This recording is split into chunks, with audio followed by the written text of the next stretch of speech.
Easy SMX, stavolta penso di aver pronunciato bene. Mi ha mandato 2 suoi prodotti, guardate se vi possono interessare.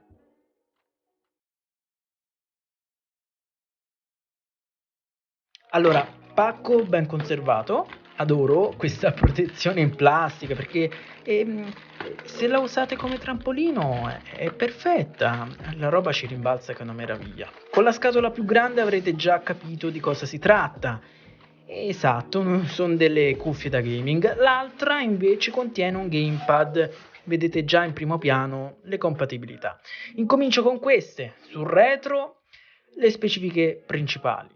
Non vi preoccupate, le lascio scritte in descrizione insieme a quelle del secondo oggetto. Lateralmente è ottimo che ci siano raffigurate le diverse connessioni a seconda del dispositivo in uso. Sono 2 comunque, non è difficile capirlo. Magari ecco, le mostro, anzi, mostro subito con la pennetta USB. È questo uno dei 2 mezzi per fare l'accoppiamento. Ovviamente una 2.0 perché serve solo alla comunicazione.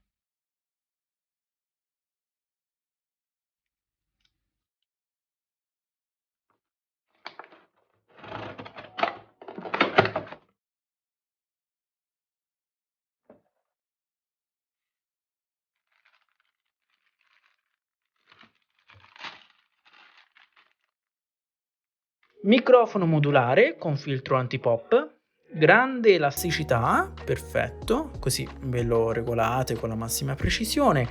2 cavetti, uno è per la ricarica, connettori micro USB e USB, l'altro un jack comune da 1,20 m. Manualetto, la chiamerei più guida rapida. Non è scritta benissimo in italiano, ma comunque per fortuna già abbiamo la nostra lingua. Come vedete ci sono dedicate 4 pagine e consiglio sempre di perderci 2 minuti, hanno sempre qualcosa da dire le istruzioni. Il bigliettino che invita a recensire il prodotto, un metodo criticato nelle ultime settimane per la questione delle sospensioni dei profili dei venditori da parte di Amazon. Non so se avete visto l'accaduto, insomma chissà se ci sarà qualche cambiamento per questo in futuro. Direi di passare alla seconda scatola, dai, senza far tante chiacchiere. Ci trovate il protagonista, ma come mai? Il cavetto USB USB-C, meno male che c'è il nuovo standard e il nuovo, insomma ormai esiste da un po' di anni, e il ricevitore USB. Nel dettaglio inizio nuovamente con le cuffie, che ne dite? Allora, vi mostro come sono strutturate fisicamente. Innanzitutto la scritta del marchio impressa sull'archetto davvero mi piace come soluzione. Materiale similpelle unito con del semplice filo bianco e questo tipo di motivo mi piace molto, lo vorrei vedere in molte altre cuffie. Il sotto ovviamente è soffice, fa da cuscinetto e questo è quanto si possono espandere di diametro. Qui le stendo per chi ha una capoccia più voluminosa.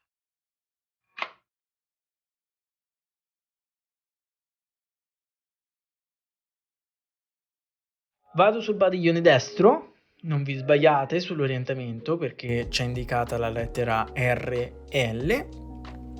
Comunque, corona addobbata di luci LED, dopo le vedrete accese. E è quello che detesto di questa categoria, è tamarre proprio, ma vabbè. Vicino c'è l'omonimo tasto per attivarle e più in basso c'è quello di accensione e spegnimento, utilizzabile solo quando è collegato il ricevitore USB, chiaramente. Nell'estremità l'ingresso micro USB per la ricarica e potevano piuttosto metterci il tipo C, sarebbe stato meglio, visto che l'universalizzazione, un po' come dicevo prima, no? Con lo standard, è quello che preferisco, che tutti preferiamo. Vabbè, nell'altro ovviamente ritrovo le luci LED, ecco il tasto di regolazione per il volume, più che tasto è una rotella, mi correggo, e è autobloccante, nel senso non gira a loop infinito, come nella maggior parte delle volte. Diciamo ha un blocco, un limitatore, ecco. Giù l'entrata per il jack da 3,5 mm, quindi il classico, quello che si adotta normalmente. Infine il buchetto per il microfono, anche qui naturalmente jack. Qui c'è quello che mette in muto o meno il microfono, me lo stavo per scordare. Vi voglio far vedere il gioco che c'è tra lo scheletro del padiglione e il padiglione stesso. Ve lo metto a rallentatore, ecco, per vedere proprio il movimento oscillatorio che c'è, quindi massima comodità nell'appoggio. Anche se a me non vanno col profilo della testa, ecco la pecca principale, quella che ho visto. La parte bassa non si appoggia a me. È questa è una scomodità proprio, perché da lì ci possono entrare tutti i suoni esterni, perciò nel mio caso questo aspetto non è andato bene. L'azienda sarà scontenta nel sentire questo, ma è mio dovere essere sincero. Le V07W, come avete più o meno visto all'inizio, sul laterale della scatola si possono collegare alla PlayStation 4, all'Xbox One, anche generazioni precedenti presumo, PC con qualsiasi sistema operativo, quindi macOS, Windows, Linux, Nintendo Switch e tablet e smartphone. Prova 1, prova 2, prova 3, prova 4, 5, 6. Ciao a tutti amici di YouTube, io sono Fabio ed oggi vi mostro questo fantastico microfono per queste cuffie IS-SM-X. Ok, l'ho pronunciato bene. Per gli smartphone o avete l'entrata jack, che non si vede più ormai, oppure vi attaccate proprio, avete capito, perché collegare il ricevitore è un problema con il fatto che i driver non ci sarebbero. Infatti nelle istruzioni la categoria mobile è indicata solo nella parte dove si parla di cavo, quindi per chi possiede iPhone 7 o superiori deve optare per altre cuffie. Chiudendo questa parte di recensione, riesco a consigliarvele?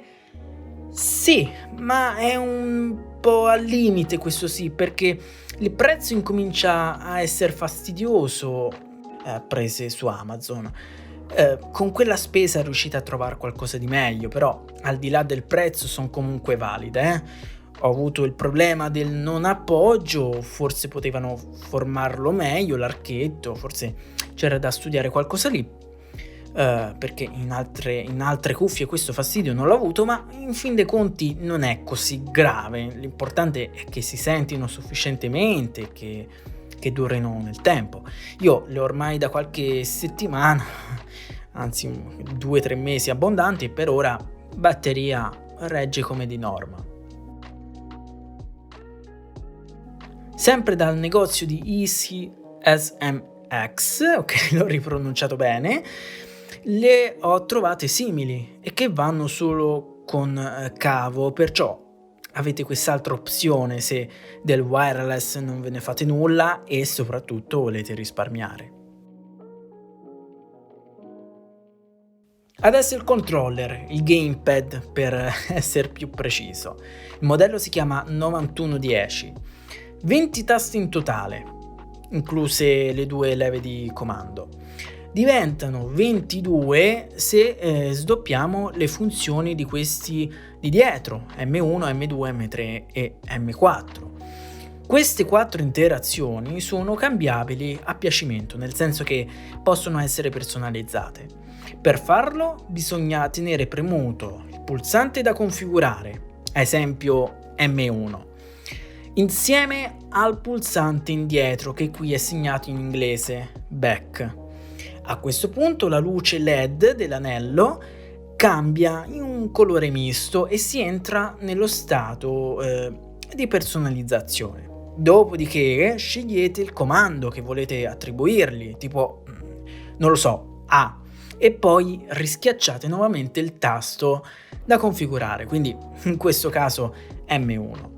Se l'anello diventa blu vuol dire che è tutto riuscito. Per i più smemorati queste cose che ho detto sono scritte nel manualino, non vi preoccupate su questo, insieme a tante altre utili informazioni, come l'azione del tasto turbo che consente di prendere le sembianze di un altro tasto, un po' come quello che vi ho spiegato poco fa con il tasto M1.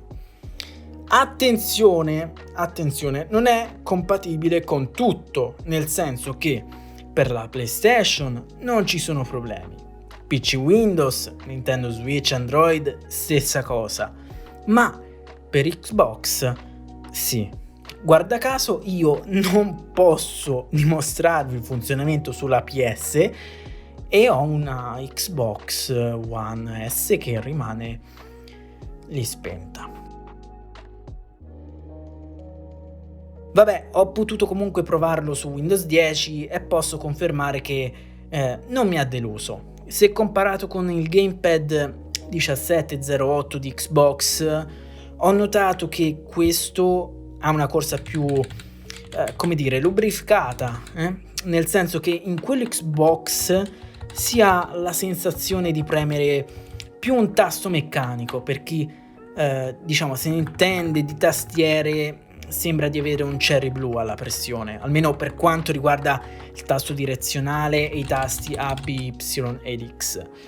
Un veloce sguardo a Android, anche qui non posso farvi una dimostrazione perché non sono fornito di cavo OTG e sì, occorre averlo così da poter collegare il ricevitore USB.